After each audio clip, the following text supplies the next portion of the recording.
Há 500 anos, com a chegada dos portugueses e com a descoberta de povos nativos no Brasil, a Igreja Católica se deparou com a necessidade de evangelizar populações indígenas como forma de adaptá-las ao sistema europeu.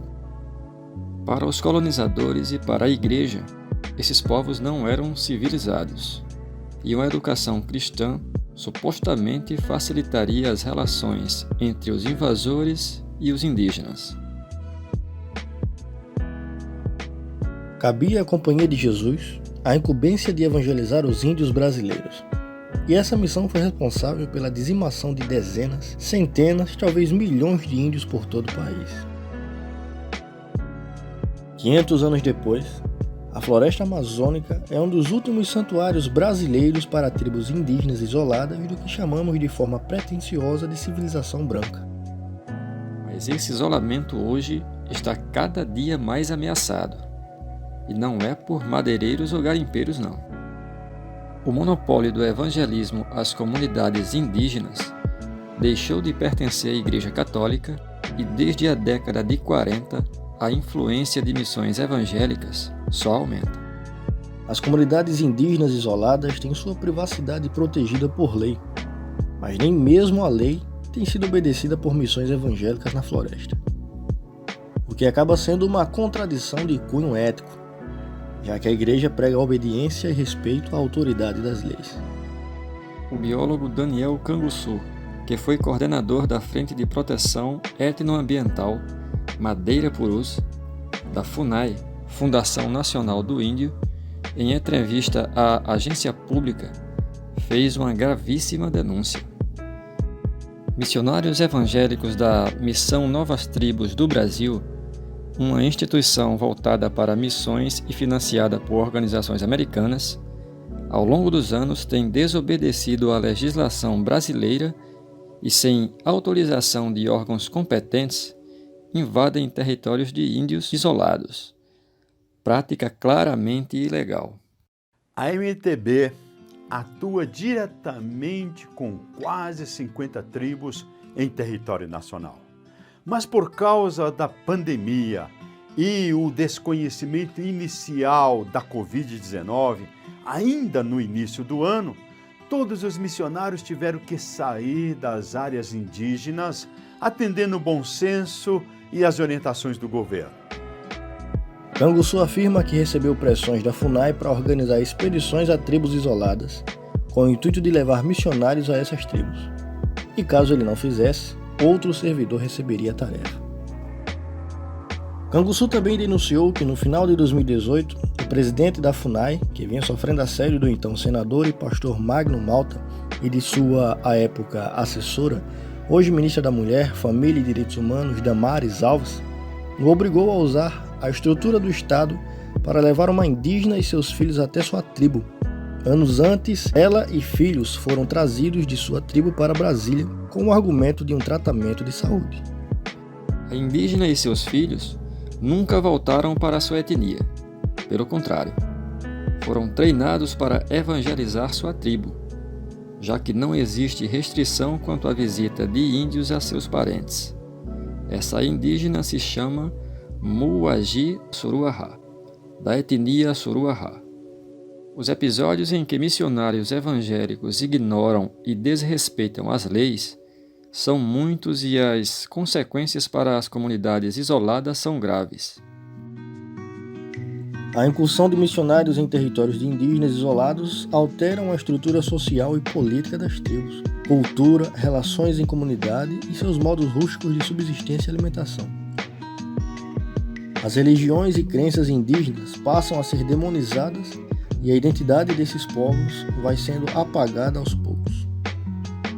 Isso causa conflitos e divisões entre povos que antes viviam da pesca e caça, tinham uma vida nômade ou seminômade e uma estrutura social coesa. É a civilização e cristianização dos índios se repetindo 500 anos depois. Mas um aspecto ainda mais destrutivo para essa relação não consentida entre indígenas e missionários evangélicos também foi causa de um enorme genocídio no início da colonização.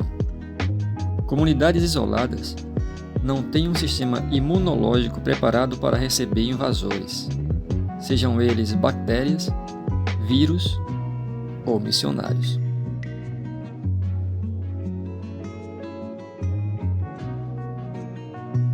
É aí onde o direito dos indígenas é violado de forma mais cruel. Por entrarem de forma ilegal nesses territórios, essas missões não se preocupam com imunização e não são submetidos a nenhum controle de saúde ou doença infecto-contagiosa. As consequências para os isolados são catastróficas. Depois dos primeiros anos de contato, algumas etnias como os Nambiquara perderam 90% de sua população segundo dados do ISA, Instituto Socioambiental. Invasão cristã com o intuito de salvar almas para o reino leva epidemias e morte para populações que em nenhum momento pediram para ser visitadas. Para cada índio convertido, quantos índios foram sacrificados pelas doenças trazidas pelas missões? Seria humano e cristão pensar a partir desse ponto de vista? O tempo é inimigo das comunidades indígenas isoladas, porque a cada dia elas diminuem. E a razão é o contato ilegal. A Lei 6.001/73, em seu artigo 1º diz: aos índios e às comunidades indígenas se estende a proteção das leis do país, nos mesmos termos em que se aplicam aos demais brasileiros, resguardados os usos, costumes e tradições indígenas, bem como as condições peculiares reconhecidas nesta lei. Nos últimos anos, essa lei tem sido absolutamente ignorada. E a pergunta é: quando o Estado brasileiro fará seu papel como guardião da Constituição? E quanto aos infratores? Serão responsabilizados? Se você quiser detalhes sobre esse tema, deixaremos o link das reportagens que nos serviram de base na descrição desse vídeo. Você tem uma bancada evangélica que se junta com uma bancada ruralista para destruir todos os direitos.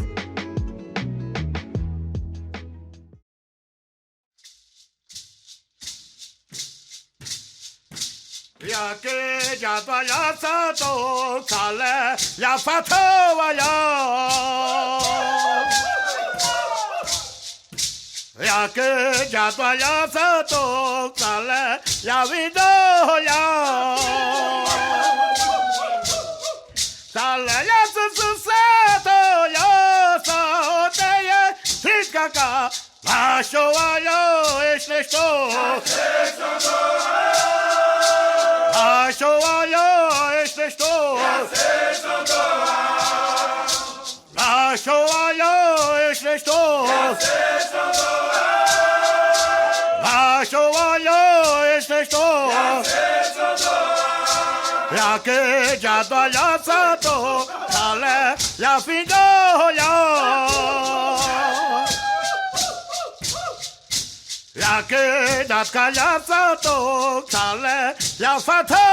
Nacho alho este estou. E nacho alho este estou. Nacho alho este estou. E nacho alho este estou. Nacho alho este estou. Ya que ya toalha sapo, zene que ao decodelha. Ya que ya toalha sapo, ya que eu dou olhar.